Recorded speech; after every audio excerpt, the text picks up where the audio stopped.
Hi everybody, this is Black Rhino Ranger doing another countdown commentary from last year. This time we're focusing on day 10, which is in 2003. Yep, we're on number 10 of my countdowns. We're a third way there. And this is when I decided to become homeschool because school wasn't really for me. Yeah, I didn't really like making friends, or I just the teachers were a bit mean to me, so I decided to go study at home and stuff. There's history, English, math, and art. And of course, these were my favorite.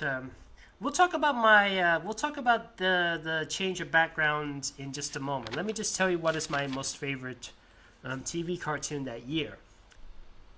My most favorite TV cartoon that year was Duck Dodgers in the 24th and a half century. Actually, it's just called Duck Dodgers. That was basically a remake of. It was basically a remake of the 1953 short. The one that stars Duck Dodgers and eager young space cadet, played by Porky Pig, and the Martian commander, played by Marvin the Martian.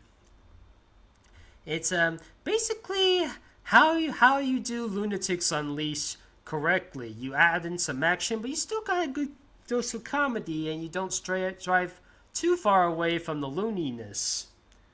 Yes. And I also like space stuff. Honorable mentions include Creature Comforts, a series by Aardman about some animals with interviews of real life people doing some random interviews. They say something, and then they'll animate a character over it.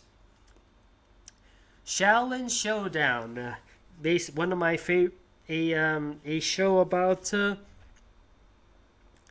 martial arts and stuff. My cousins and I used to also reenact Shaolin Showdown a bit. And I think I'm not sure if I was Clay or Raimundo. I don't know. My Life as a Teenage Robot. Basically,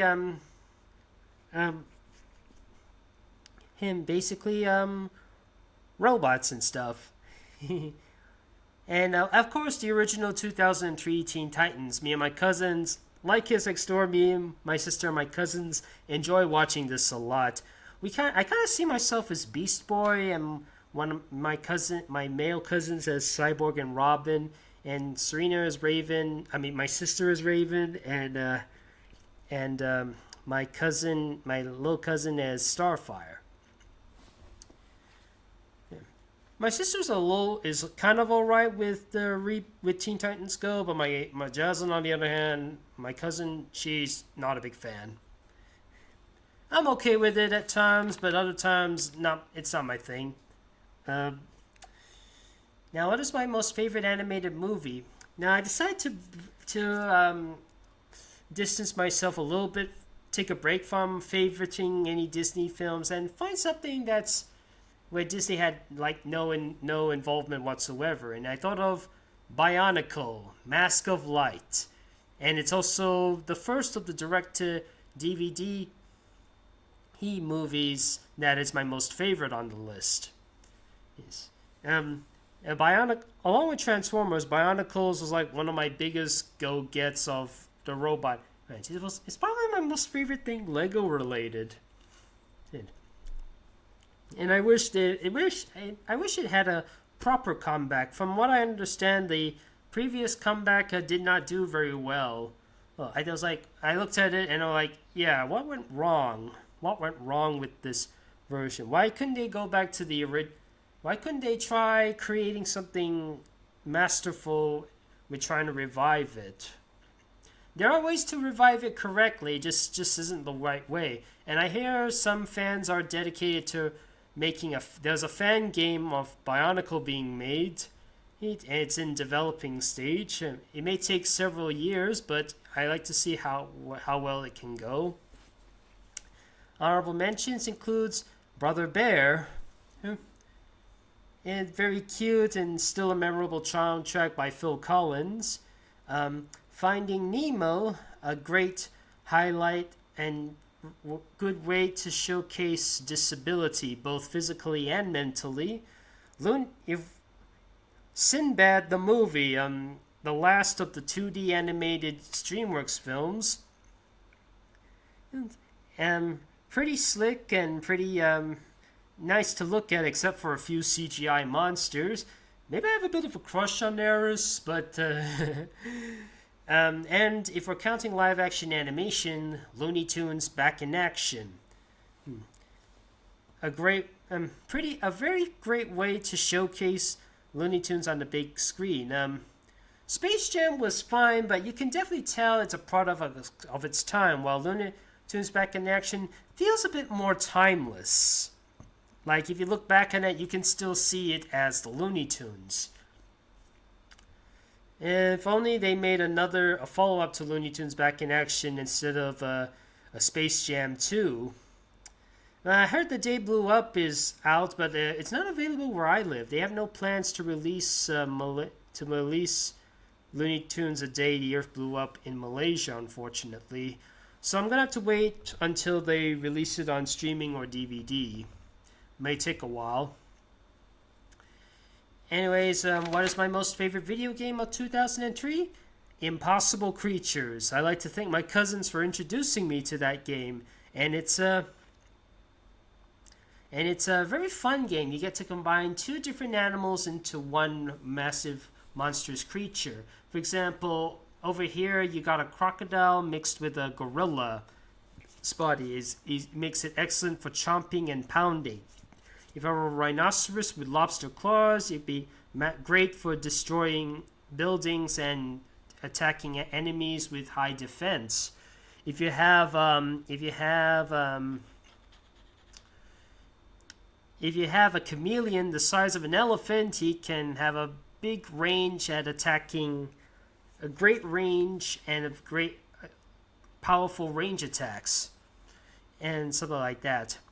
I'm glad it got a stream version on 2015, and there's a Tellurian, and there are some fans dedicated to modding it, like the Tellurian mod. It's the biggest one yet, and there's also another mod being developed by a fan for Impossible Creatures right now. It's called Dino Dawn, and it's slowly adding in several different dinosaurs, like the Tyrannosaurus Rex, Velociraptor, Triceratops, Brontosaurus, and most recently the Carnotaurus and Ankylosaurus. Check it out if you can. Honorable mentions include Crash Nitro Kart, the first Crash Bandicoot game I ever played, Jurassic Park Operation Genesis, a video basically a little bit Zoo Tycoon-ish, but you get to house the dinosaurs. Ratchet and Clank Going Commando. It's the sequel to Ratchet and Clank, and it's awesome. The Simpsons Hit and Run, a very rare video game based on a TV show that has gained a cult following throughout the years. Someone's even made a Steam Hands-Made mode. Anyway, so let's discuss about what happened in this speed. See, now you notice that the entire background has changed compared to my other ones. You're probably wondering why. Why did I suddenly make this change? Well, when I was looking at the animations before, I was feeling a bit bored. With using the same format, even though it was I kind of wanted to keep it like this because in order to have me save a bit of time and stuff, but over time it just got a bit boring for me. So I thought, since I'm playing a video game that's a PC, I thought about taking some screenshots from the game and placing it on the background and have it look like Background Ranger is part of it. A little bit like how Treasure Planet incorporates CGI backgrounds and 2D characters, or how Roger Rabbit includes live action and animation. So here I am, of course, but instead of putting the book down, I get a visit from somebody up close. There's a shadow, and look, it is Queen Tyr'ahnee.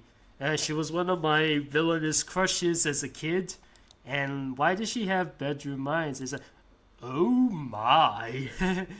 Notice where Black Ranger's horns are.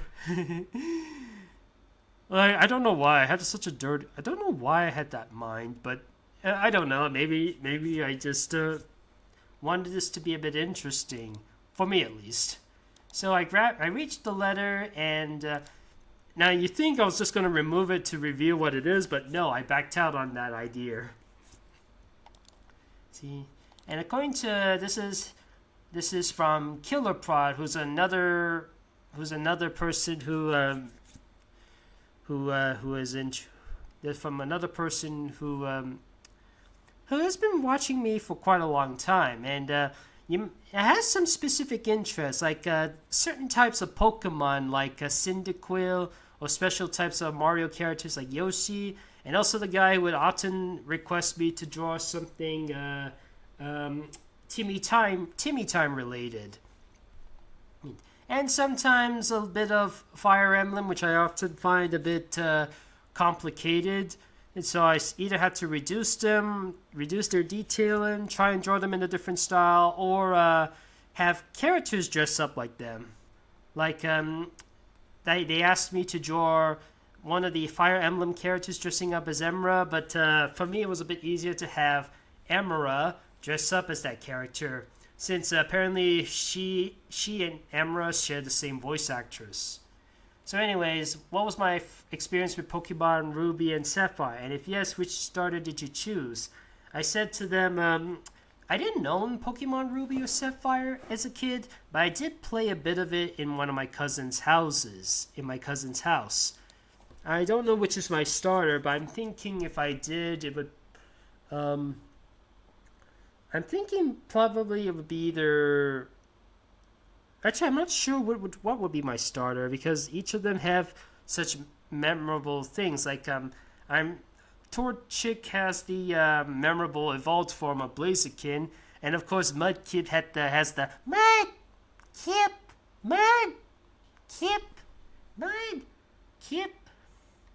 I'm not sure. Maybe I had an answer to that, but I don't know. Maybe you can refresh me on that. So anyways, here is Makuta Pterodax. Now, I will admit, it took me some time to realize that Makuta isn't his actual name. He is a Makuta, one of the Makuta.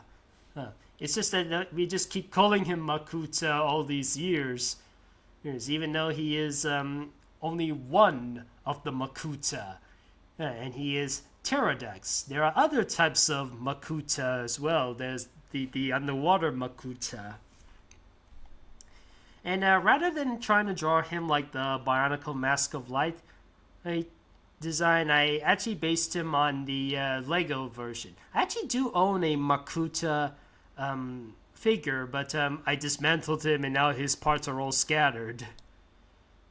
And in case you didn't know, his eyes are glowing a bit, and it's black, and he shouts my thing in darkness. So all I'm thinking about is a vision of what is Killer Prob 1's favorite movie of 2003, Pokemon Jirachi Wishmaker. I didn't see that one, but I did see a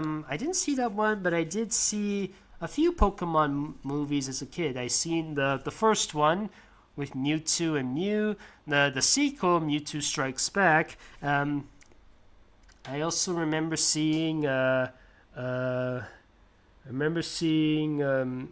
to think, the one with Celebi, and the one with Pokemon 2000, the one that came with the Weird Al song Pokemon, and there's another one that, and I think I've seen the one where Latios and Latias, those flying mystical beings, and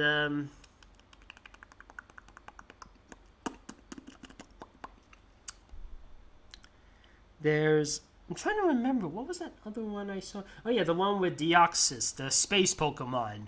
And it was and I think that was the last Pokemon movie I saw for a while until I checked out a few ones available for Netflix, like the remake to the first G Pokemon. movie. And well, what's this? Now over here is an actual impossible creature of a rhinobster. He's part rhino and part lobster.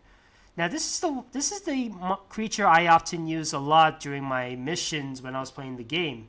This creature is what helped me defeat Valika Lepet, who was one of the villains of Impossible Creatures. He's got a great. With the horns, you're able to take down enemies with high defense, and with the lobster claws, you're able to do some damage to buildings. Originally, I was gonna have him do his idle animation where he moves his head and tosses the present with right next to Black Rhino Ranger, but I accidentally recorded a part where the henchman says, "The critters are under attack. The lab is being attacked, boss," or "They're destroying our buildings," and I couldn't mute that part for some reason, so I decided to just I was in a bit of a time crunch, so I had to shorten it to just that. And so they're just like that. And the person requested me to have Fox from Franklin and Drobot from Skylanders face off as Pokemon trainers with Eevee versus Porygon. You know what Porygon? You remember Porygon, the one from the episode that caused a lot of epileptic seizures and caused a lot of kids to go to hospital. And ever since then, we never see that Pokemon ever again. Even though he was not the one that caused the seizures. It was Pikachu. And here I am with a little Rhyhorn. What can I say? It looks like a rhino.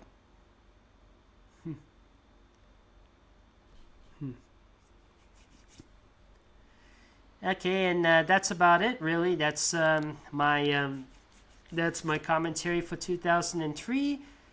And join me next time when I turn 10 years old. I hope you enjoyed this video.